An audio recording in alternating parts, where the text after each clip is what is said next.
محترم محسن نقوی صاحب کے بیان پر مختصر ردعمل۔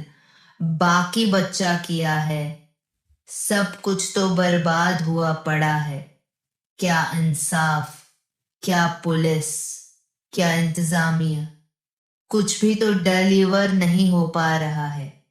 ورلڈ بینک نے رپورٹ دی کہ 70% لوگوں کی خود خرید جواب دے چکی ہے۔ دوسری جانب 8 کروڑ لوگ خط غربت سے نیچے زندگی بسر کرنے پر مجبور ہو چکے ہیں۔ لوٹ کھسوٹ کا عالم ہے۔ کسی کو موز لڑکی کو چھیڑنے پر نیفے میں پستول چلا کر عمر بھر کے لیے ناکارہ بنا دیا جاتا ہے۔ کوئی عزتیں لوٹ کر بھی مزے سے بری۔ دودھ خالص ڈھونڈنے سے بھی نہیں ملتا۔ کیمیکل فروخت ہو رہا ہے دودھ کی صورت میں۔ کلونجی کی جگہ جانوروں کو ڈالنے والا دانہ کالا رنگ کر کے فروخت ہو رہا ہے۔ مصالحہ جات نقلی ہیں۔ ڈبل روٹی نہایت ہی ناقص۔ انڈے خراب اور پرانے بیکریوں میں استعمال ہوتے ہیں۔ جیلوں میں اصلاحات ندارد عقوبت خانے اور کرپشن کا گڑھ۔ سرکاری ہسپتال علاج کی بجائے ذبح خانے۔ پرائیویٹ ہسپتال عمر بھر کی کمائی چند دنوں کے علاج کے عوض مانگتے ہیں۔ چھوٹی بچیوں کے ساتھ زنا۔ قبر میں دفن جوان خواتین کے ساتھ زنا۔ بچوں کے ساتھ بدکاری۔ گردے نکال کر فروخت۔ ایئرپورٹس پر کوئی عزت نہیں۔ تھانوں میں سودا بازی۔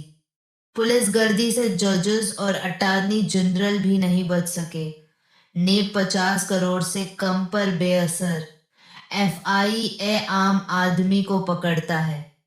پرتگال اسکینڈل کو ہاتھ نہیں ڈالے گا۔ صحافیوں کی شامت۔ کئی ملک سے فرار ہیں۔ بہت سے صحافیوں کو نوٹس مل چکے۔ کیا بتائیں کیا کہیں، کوئی کاروبار چلانا مشکل ہے، محکمے بہت تنگ کرتے ہیں۔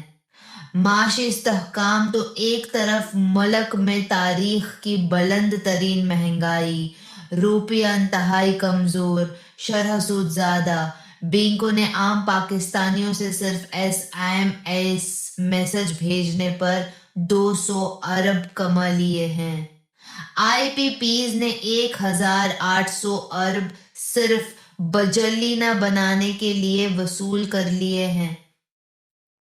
بجلی کے بلز نے مجھ سمیت لاکھوں پاکستانیوں کو رونے پر چیخنے پر مجبور کر دیا ہے۔ کہیں کوئی شنوائی نہیں۔ تمام ڈسکوز اوور بلنک کر رہے ہیں، کوئی پوچھنے والا نہیں۔ ڈی ڈسکوز کا عملہ ڈنکے کی چوٹ پر ہمیں اوور بلنک کر رہا ہے، ڈرتا بھی نہیں، اور کوئی ان کا کچھ نہیں بگاڑ سکتا۔ ترقیاتی کاموں میں دنیا سے 100 سال پیچھے۔ بلوچستان جل رہا ہے، کشمیری مر رہے ہیں۔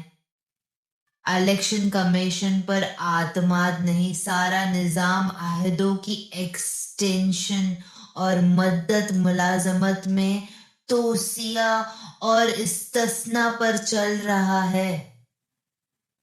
کہیں امن نہیں، کہیں امان نہیں، ریل کا سفر خطروں سے دوچار۔ روزانہ بسوں کے حادثات اور اموات۔ ناکوں پر پولیس لوٹ لیتی ہے، گھروں اور گلیوں میں ڈاکو لوٹ لیتے ہیں۔ سبھی طاقتوروں نے اپنے لیے سیکیورٹی گارڈز، سیکیورٹی کیمرے اور محافظ رکھ لیے ہیں۔ گھروں کی دیواروں پر بجلی کی تاریں لگوا لی ہیں۔ ڈی ایچ اے خوبصورت باقی شہر کا حال بتانے کے قابل نہیں۔ غریب کے بچے اسکول سے باہر، امیروں کے امریکہ، کینیڈا، برطانیہ اور یورپ میں پڑھ رہے ہیں۔ سارا خزانہ اوورسیز پاکستانیوں کی بھیجی گئی۔ ترسیلات زر کے بل بوتے یا قرضوں پر چل رہا ہے۔ قومی وسائل کو موجودہ قیادت قومی